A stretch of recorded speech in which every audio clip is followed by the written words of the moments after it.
If you would, please rise. I'm going to call on Commissioner Weisenbaker for the invocation and the pledge. Heavenly Father, we thank you so much for this beautiful weather we're having, Lord, and we just ask that you just continue to bless us. Send us some rain. We need some rain real bad down here. Father, we pray for our country, our state, our county, and we just pray that you'll show your favor on us all. Be with those who can't be here for illnesses, Lord. Heal them, bless them. In Christ's name we pray, amen.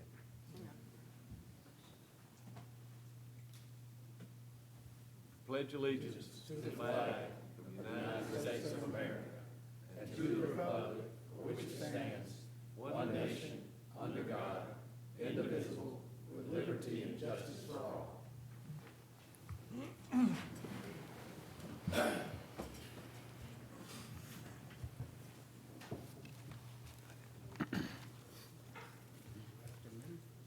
Commissioners, as you are aware of, there was an issue that had risen today in regards to a tremendous amount of grass fires that we're having in the community. So I have an ordinance I would like for you to consider. It would be adopting the temporary burn ordinance would be the title of it. I would like to add that as an agenda item under and table it as agenda item 6B if there are no objections. Everybody okay? Good. All right, then we will add that as agenda item 6B. Commissioners, inside your packet, you'll find your minutes of the work session of January the 26th, as well as your regular session minutes from January the 27th. If there are no additions, deletions, or corrections to those minutes, I will entertain a motion. Motion to approve. We have a motion to approve from Ms. Evans. Do I have a second? Second. I have a second from Mr. Weisenbaker. Any discussion? Hearing none, we'll call the vote. All in favor signify by aye. Aye. Any opposed, like sign. Hearing none, the motion carries. Agenda item 5A is our first of three public hearing items. Our first is REZ 2026-01. This is the Williams Howard property located at 5905 Staten Road. This involves 6 acres. It is currently EA. The request is for RA, and it will be served by well and septic. Mr. Dillard. Thank you, Mr. Chairman. Good evening, Commissioners. As stated, the request here is for RA zoning, which you'll note fits within the agricultural character area and rural residential area found along Skipper Bridge, Staten Road, and Franklinville Road. You'll also notice that there are wetlands on the very northwest, but not on this particular 6-acre tract, meaning that well and septic is a viable source to serve the proposed dwellings if in the future. You'll notice the property is currently situated with a single mobile home towards the back there. Again, this is a very long, narrow property. And again, the tax parcel is in 2005. You'll notice that over the years, from 2016, 2018, up until today, they've increased up to approximately 6 acres. The applicant is requesting RA zoning in order to hopefully potentially subdivide it in the future under the family ties provisions. But with that being said, the TRC analyzed the request and the factors most relevant to this case, including the neighboring land uses and lot sizes, the viability of the well and septic systems, the potential environmental impacts, and the ability to properly apply the standards of the ULDC, and therefore recommended approval of the request 8-0. Planning Commission also heard this case, hearing from the applicant during that meeting, and they recommended unanimous approval as well for RA zoning. Okay, any questions for Mr. Dillard? All right, hearing none, we'll move into the public hearing portion of the meeting. Is there anyone in the audience who would like to speak in opposition to this request? Anyone that would like to speak in opposition? Hearing none, is there anyone that would like to speak in favor of this request? Anyone that would like to speak in favor? Hearing none, we'll close the public hearing portion of the meeting, and Commissioners, I'll turn it back over to you for your consideration. Motion to approve. We have a motion to approve. Do I have a second? Second. I have a second. Any discussion? Hearing none, I'll call the vote. All in favor signify by aye. Aye. Any opposed, like sign. Hearing none, the motion carries. Agenda item 5B is REZ 2026-02. This is the Bullard property. It's located at 7270 Old Valdosta Road. This involves 1 acre. It is currently EA, and the request is for R1. This as well will be served with well and septic. Mr. Dillard. Yes, sir. Thank you very much. As stated, the request for R1 is to bring this property and its allowable uses into conformity with the ULDC. You'll notice here that the property is in a rural residential adjacent and agricultural forestry character area, which doesn't necessarily recommend R1. However, if you notice on the previous slide, there are multiple 1-acre parcels within this general vicinity. You'll also notice that the primary use of the property does have some wetlands around it, but there are residential parcels interspersed with large tracts of agricultural parcels and woodlands in the surrounding area. During the process for analysis, we discovered that the house in question and the parcel did not exactly match up where they were. You'll notice again a little bit of an aerial here. And then again, a view from the ground looking at the property where the house is versus where the parcel is. The applicants have hired a local surveyor and prepared a survey to shift the boundaries of the 1-acre tract, which was deeded to them many years ago, to the surrounding house to correct the situation. So, with that being said, the TRC analyzed the request, recommended approval of R1, as did the Planning Commission. Recommend a unanimous approval for R1 for this 1-acre tract. Any questions for Mr. Dillard? All right, hearing none, we'll move into the public hearing portion of the meeting. Is there anyone in the audience that would like to speak in opposition to this request? Anyone that would like to speak in opposition? Hearing none, is there anyone that would like to speak in favor of this request? Anyone that would like to speak in favor? Hearing none, we'll close the public hearing portion of the meeting. Commissioners, I'll turn it back over to you for your consideration. Mr. Chairman, I move that we follow the TRC's recommendation as well as the Planning Commission and approve this request. Can we have a motion to approve the request? Do I have a second? Second. I have a second. Any discussion? Hearing none, I'll call the vote. All in favor signify by aye. Aye. Any opposed, like sign. Hearing none, the motion carries. Agenda item 5C is REZ 2026-03. The Villanueva property is located at 6201 Union Road. This is 6 acres. It is currently EA. The request is for CG, and it will also have well and septic. Mr. Dillard. Yes, sir, Mr. Chairman. The commercial zoning request here is brought on by the applicant in order to develop a proposed office and storage facility for their existing business. The property does largely open as far as the ground, but there is a large centrally located pond on the property, which you'll see in a little bit. Now, this is in a rural residential character area, which actually recommends CC, not CG. However, based on the use of the property and the growth in this area, CG is also considered appropriate based on staff's analysis of it. You'll also notice that this property has frontage on I-75, approximately 460 feet, which has a traffic count approximately 60,000 per day, also between 3,000 and 6,000 traffic count on Union Road per day. You'll again notice the wetlands here splitting the majority of the property, but you'll also notice on this next slide that there is a large 6-inch gas pipeline running through the property as well as a county 10-inch force main, rendering most of the frontage of the property along Union more or less unusable for development. This is a proposed site plan, conceptual provided by the applicant for their 6,000 square foot shop. And again, when we overlay this on an aerial with those pipelines, you'll notice the development potential for this property is severely limited. This is a view for the property looking north on Union Road. And again, looking due west across the property, the pond in the middle of the property is again those wetlands as depicted. And then looking south, you see Union Springs subdivision on your left in the distance, as well as Franks Creek storage as well. And this is a view of the current property, again, noting how much of the wetlands has taken up the viable land there. This is, again, the view of the property, subject property from I-75 northbound. And again, this is the property, Franks Creek storage, which was approved many years ago on the left, Union Springs subdivision on the right, and one of the reasons for the potential conditions you see in your packet regarding the landscape buffering along Union Road. With that being said, TRC staff recommended approval of CG with 2 conditions. They are listed here. At the Planning Commission meeting, the Planning Commissioners recommended the addition of the underline here that says the existing fence along the western property line abutting I-75 shall be consistent with color, material, and design of buildings in the surrounding area. This condition was modified and recommended for approval 8-0, as well as condition number 2, which states that no clubs, lodges, meeting facilities Alcohol package stores or gasoline stations with or without convenience stores are allowed. So again, staff recommendation was condition 1 and 2 without the underline. Planning Commission was recommendation 1 and 2 with the underline. Any questions for Mr. Dillard? All right, hearing none, we'll move into the public hearing portion of the meeting. Is there anyone in the audience who would like to speak in opposition to this request? Anyone that would like to speak in opposition? Hearing none, is there anyone that would like to speak in favor of this request? Anyone that would like to speak in favor? Hearing none, we'll close the public hearing portion of the meeting, and Commissioners, I'll turn it back over to you for your consideration. Mr. Chairman, if I may. Sure. Mr. Dillard, so the 10-foot buffer, that only pertains to the Union Road side?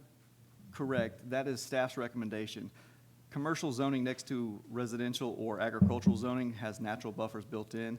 This is in addition to that, as we typically do not buffer common roadways. But given Franks Creek Storage and Union Springs both having landscape buffers along Union, staff felt it appropriate to require a 10-foot along Union as well. Do you know if the applicant, did they erect any of the fencing that's currently on the property? Did they do that, or do you know? I believe the fencing was installed, at least the front portion by the applicant, in addition to the main gate. Okay, and finally, do we don't have any type of corridor overlay for I-75? No, sir, it's interstate route. We do not. Okay, thank you. My question for you, Mr. Chairman, I know yesterday you expressed some concerns regarding the color of the fence and what have you. Can you elaborate on that, or how we would address that possibly in this motion? I'm sorry now, how? In regards to the concern you raised yesterday? Sure. About the paint or what have you? Sure. And just how it possibly may need to be addressed in this motion? Yeah. Well, the only thing that, as I said yesterday's meeting, I was concerned, it says the color and materials and design buildings in the surrounding area. The only thing that's there is green, is a green wall from the storage facilities down the street. So from my standpoint, rather than us get into, my concern was getting into design standards, which we try not to do that. If that's the case, then I would say that, the issue with the colors should be stricken. That would be the very least, but then also be careful about the telling one neighbor that their facility has to look the same as the other neighbors. So, Well, and I was at the planning commission meeting, and I understand what their concerns were, and I respect and appreciate the concerns of the planning commission members. But I also feel like, to your point, that we don't need to get into design standards, but we also don't need to get into one parcel at a time. So I think this is something we need to put on our notes to think about during these updates to the ULDC. Thank you, Mark. And try to create some type of consistent plan for I-75 and our entry points. I mean, we think about all of our commercial corridors and our entry corridors, such as North Valdosta Road and 122, and you know, we do put some emphasis on that, but I think a lot of our visitors and guests to our community see some of the what could be considered mess on I-75 first before they ever get a chance to even enter our community. So I think that these people may have, these folks may have dodged a potential, you know, more bureaucracy, if you want to call it that. But I think we need to look further into some type of standards for I-75 corridor at some point. But I think that's a question we could probably raise with GDOT to see exactly what kind of authority you actually have on their right-of-way and on that corridor. Now, if we want to create an overlay district, for example, of I-75, then that's a discussion we can have. Right. But as we have it right now, to my knowledge, we do not have anything in place. So my recommendation would be to strike the issue on the fence at this time. JD, one last question. You said that area could be CC or CG, but did they apply for CG or it was recommended CG? CG was a recommendation for the commercial zoning there, and we considered any adjacent parcels as well in the future moving to some sort of commercial again, looking at the comp plan, what it recommends commercially versus suitable uses, CC versus CG, and those uses are in your packet in the chart there. Okay, thank you. If I may, I'll make the motion that we approve using the two conditions recommended by staff. Which would include, The 1 and 2 by staff that does not include the color of the fence recommended by the GLPC okay, so you're recommending following the recommendations of staff. staff, okay. So we have a motion to approve with the recommendations of staff. Second. Correct. Quick, now staff, that means stricken it from the fence issue. Right? I'm not comfortable telling somebody that they gotta paint their fence green. Okay, that's stricken it from that, okay. Okay. So you're good with, that's good. All right, so do we have a second? Second. Have a second. Any discussion outside of what we've already had? All right, if there's no discussion, then we will call a vote. All in favor signify by aye. Aye. Any opposed, like sign. Hearing none, the motion carries. Thank you, Commissioners. Thank you, JD. All right, we'll now move to Agenda Item 6A, and this is the Lock Laurel Road termination of unused utility easement. Mr. Stoughton. Yes, sir. The county has been asked to release and terminate a utility easement located adjacent to Lock Laurel Road that the county is no longer using and does not have a future need for. There was formerly a booster station at this site, but it was removed in 2019. The present owner of the property encumbered by the utility easement is Tim Blannon, and the affected property is designated as tax parcel 0168006 by the Lowndes County Tax Assessors. Staff recommends that a resolution to authorize the chairman to sign the resolution approving release, conveyance, and termination of the easement and easement agreement. Okay, any questions for Mr. Stoughton? Hearing none, I'll entertain a motion. Motion to approve as presented. Okay, we have a motion to approve the request as presented. Do I have a second? Second. I have a second. Any discussion? Hearing none, I'll call the vote. All in favor signify by aye. Aye. Any opposed, like sign. Hearing none, the motion carries. All right, we'll now move to Agenda Item 6B, and this is the adoption of the temporary burn ordinance. Ms. Dukes?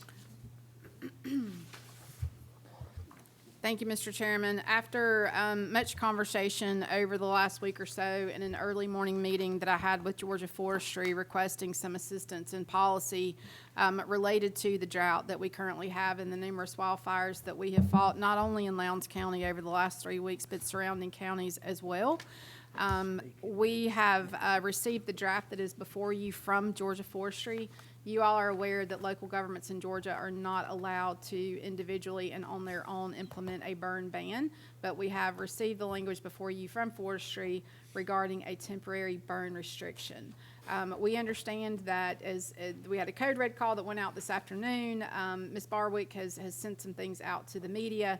I think we are all currently sharing that on our social media, including some of you. This is not in an effort to create an environment where code enforcement and Lowndes County Fire Rescue are writing citations to citizens. This is to give them the authority that they need to let folks know that they cannot have these fires, and if we find them, then they need to be put out. We've already had many acres burned over the last 2.5 weeks. We have already received some questions on social media related to recreational fires because there is there is something that addresses them, but what we're trying to let people know is that the fire doesn't know if it's recreational or not. So we've had some recreational fires that have gotten out and done quite a bit of damage. So as dry as we are right now and with the wind that we have right now, the best policy is to not burn at all. Again, this does not impact any fires that are agriculture or land clearing or any of those things that are routinely managed by forestry. But I will tell you that after my meeting this morning with our chief ranger, right now, they are not allowing any of that burning either. There is some rain in the forecast. Those little showers are not really what we need to get ahead of the drought and really soak the ground and get ahead of this.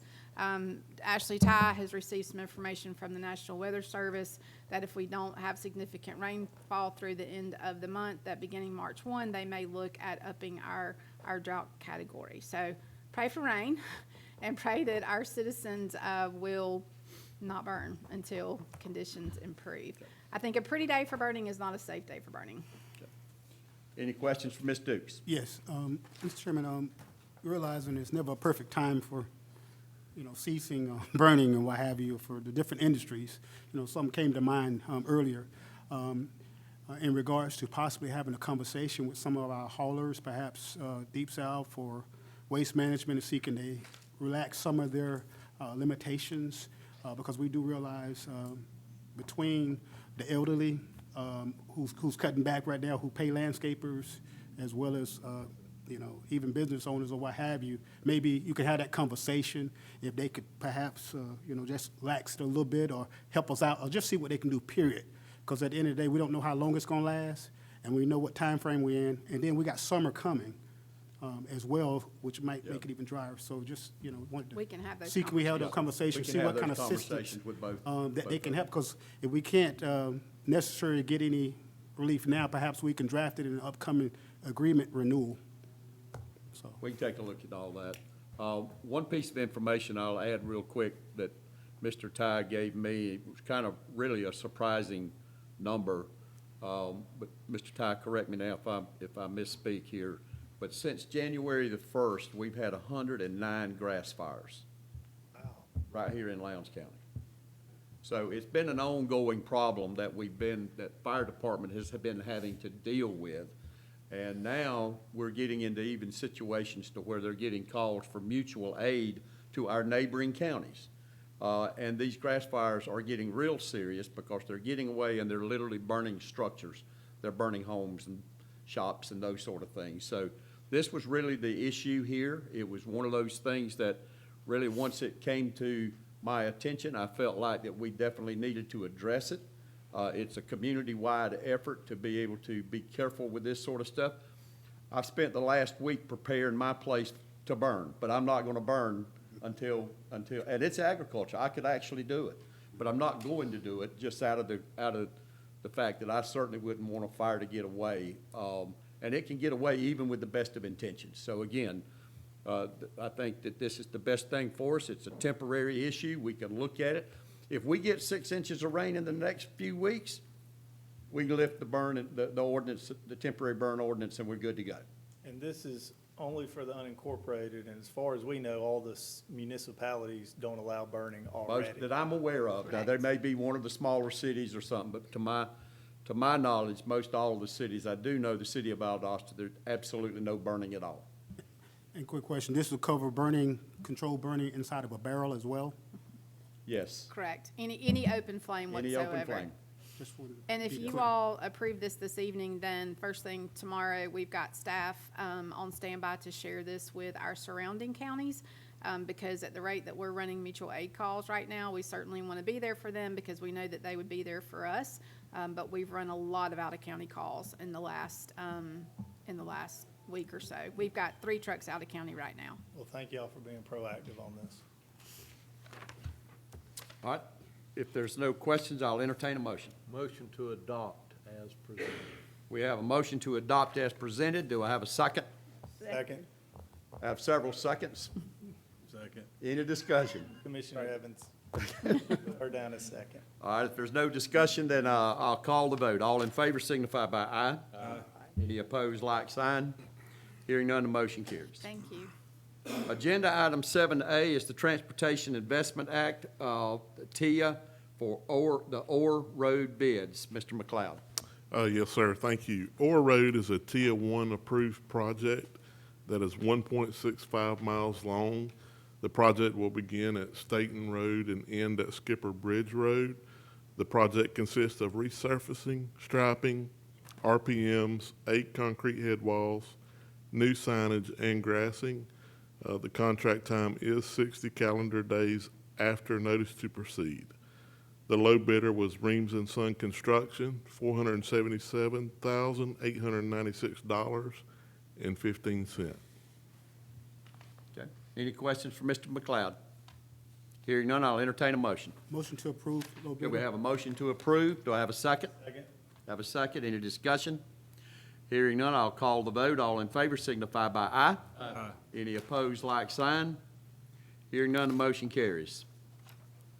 Agenda item 7B is the consideration of bids for the installation of emergency backup generators at Pruitt Health Facilities. Mr. Ty. Good evening.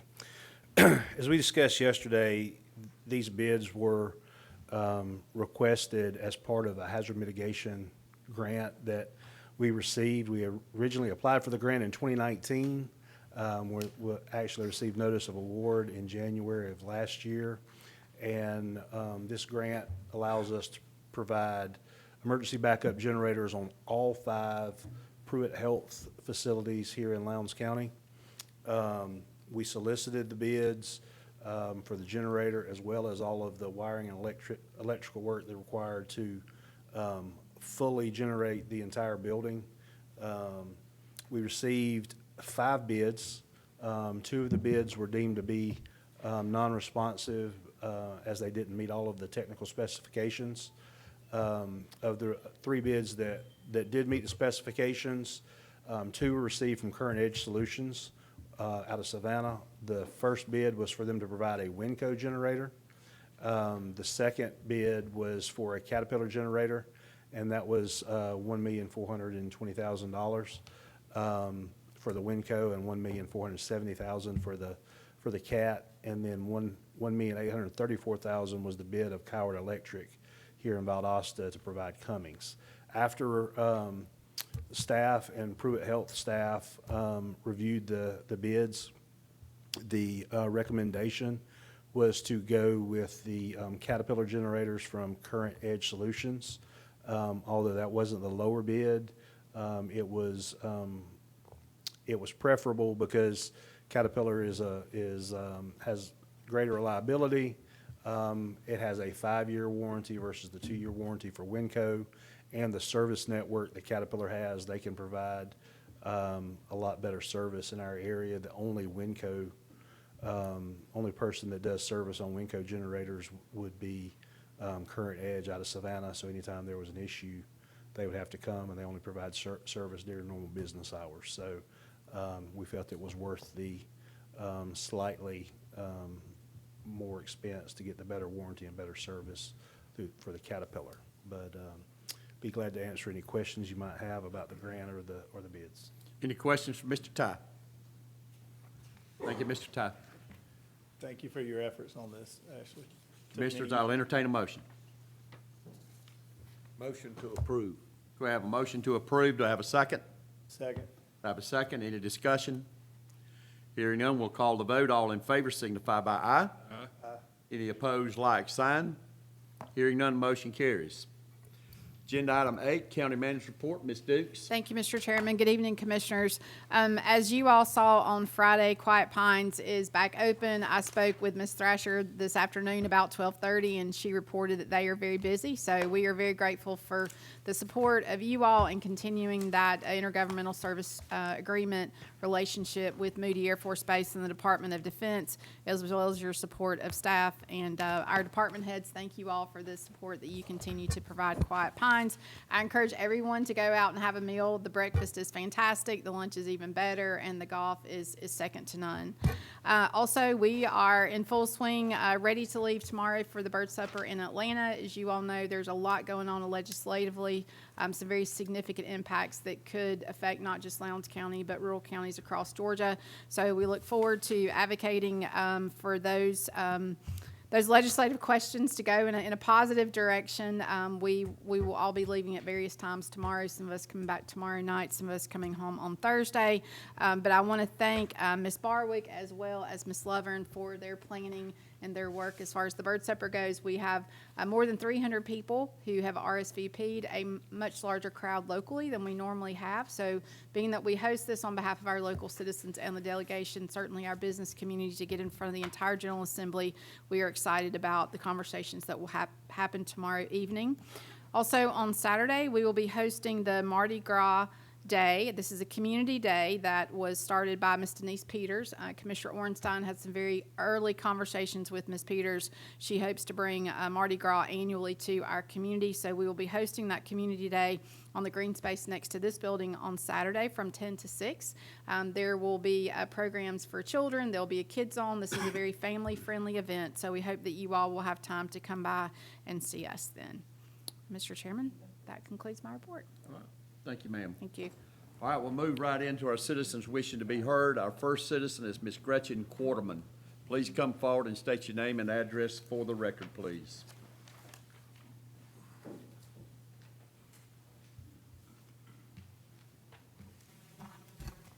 Good evening. My name is Gretchen Quarterman. I live at 6565 Quarterman Road. I take my mail at Post Office Box 461, Hayhira. I'm here this evening. I appreciate you listening to me every time I come to talk about solid waste and recycling. I know that the solid waste franchise agreements get approved at the end of March, and so this is the time to be talking about it. I'd like to give a real long history. I sort of dug around in my old files, and I saw that way back in 2002, there was some talk of changing from having 8 drop sites to 4 when Charlie Clark was the county engineer, and we kept having 8. And I liked it when we went to the drop sites and dropped off our recycling, and we put our white glass here, and our brown glass, and our blue glass, and our green glass, and plastics number this, and cardboard, and magazines, and oil, and batteries, and everything. I loved it. Honestly, I liked taking it and knowing that it was going to a place. Well, those were being abused apparently, and so we switched models. Oh, and then we had House Bill 481 and couldn't do things for the county and the city anymore, and we had it our own way and blah, blah, blah. And Chairman Casey assured us that the staff knew everything about trash and solid waste, and we'd be happy with the solution. And so we had drop sites with a card for a while. That was okay with me. Still could drop my stuff off. Then we had to have curbside as required. And Dickie Lee told me I would love having a garbage can at the end of my driveway. But you can't make me buy anything. You can provide me a service, but you can't make me buy that garbage can at the end of my driveway. Eventually I caved in, I have to confess. And we were going to have 2 things, one for trash, solid waste, and one for recycling. And single-stream recycling, let's not even pretend, that's just all goes in the trash because people commingle and they don't wash their cans out good enough, and it's a real, so when it came time to be renewed, the hauler said, hey, that's not cost-effective for us because we're taking 2 garbage cans full of garbage to the dump now. It's costing twice as much as what we were expecting. So could we please do recycling at the drop-off? Yay! I take my recycling to drop off.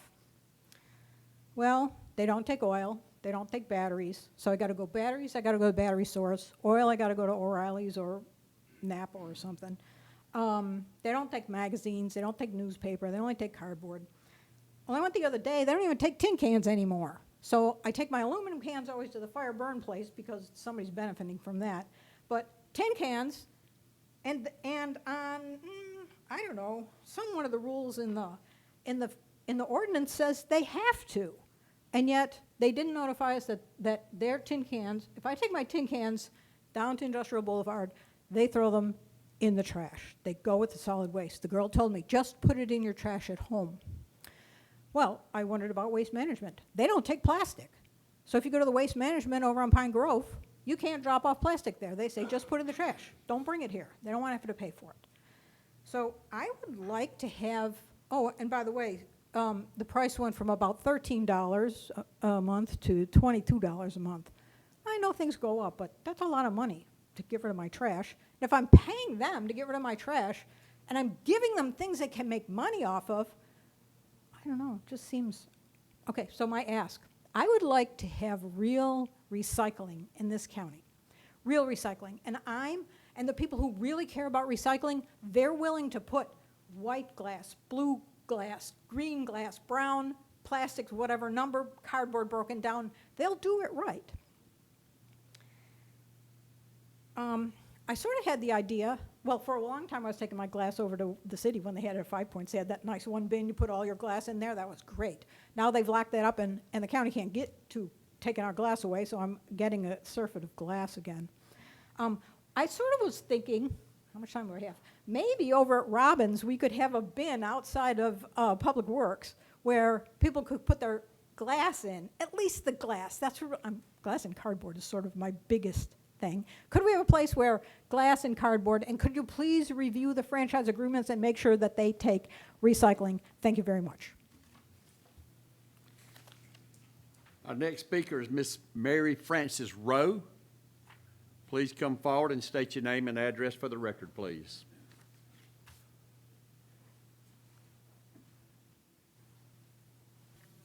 I am Mary Rowe. I reside on 4515 Jones Lane, Lake Park, Georgia. I have talked with Commissioner Joyce Evan and also Commissioner Marshall about the paving of Green Road off the Old Naylor Road. I have turned in the petition to the engineer and also the signatures. We have, I have one land property owner with me today, and that is Mr. Willie Jones. Commissioners, we are looking at paving Green Road from Old Naylor Road all the way down to the light pole by the Harrington's house. If we can get it paved that far, that will help most of the neighbors to get out. But if you plan on paving it differently, we'll be fine with that. Commissioners, please consider paving Green Road. Thank you all. Thank you, ma'am. Our next speaker, it looks like Joel Dion. Is that correct? Please come forward and state your name and address for the record, please. Good evening. My name is Joel Dion, and I live at 4107 Quail Hollow Circle. I'm here tonight as a resident of Foxborough and as a father. Next month, I'm supposed to sign papers to purchase the house we've been living at for the past year and a half from the owner. This property backs up to the land rezoned in summer 2025 against our protest to M1. Part of that land is also an area deemed as conservation land, including wildlife habitats along the Withlacoochee. How can such an area possibly be considered for the construction of a data center? I've seen the videos, I've read the stories of homeowners who had data centers move in, creating noise, light, and air pollution, drying up water resources, and becoming a burden on local communities. And now I'm terrified to purchase this house knowing that this nightmare could become my future. What happens to my neighborhood when the data center moves next door? What happens to our natural resources, our utility bills? Will our peace and quiet give way to unnatural sounds and light? Who can we, the taxpayers, turn to for help? Will you, the commissioners, push the pause button in the form of a moratorium so we can more carefully assess what we're dealing with? Several Georgia counties and cities have already put a moratorium on data centers, and I strongly believe Lowndes County should do the same. It's by no accident that several bills have been introduced in the Georgia House, HB 1012 and HB 1049, to impose a statewide moratorium, and we as a community must be proactive in this to give ourselves time to do the research for the long-term effects of data centers on nearby communities and natural resources. Do our current zoning laws even have a set of codes specific to data centers? Or are data centers even mentioned in our wordings for zoning and operating standards?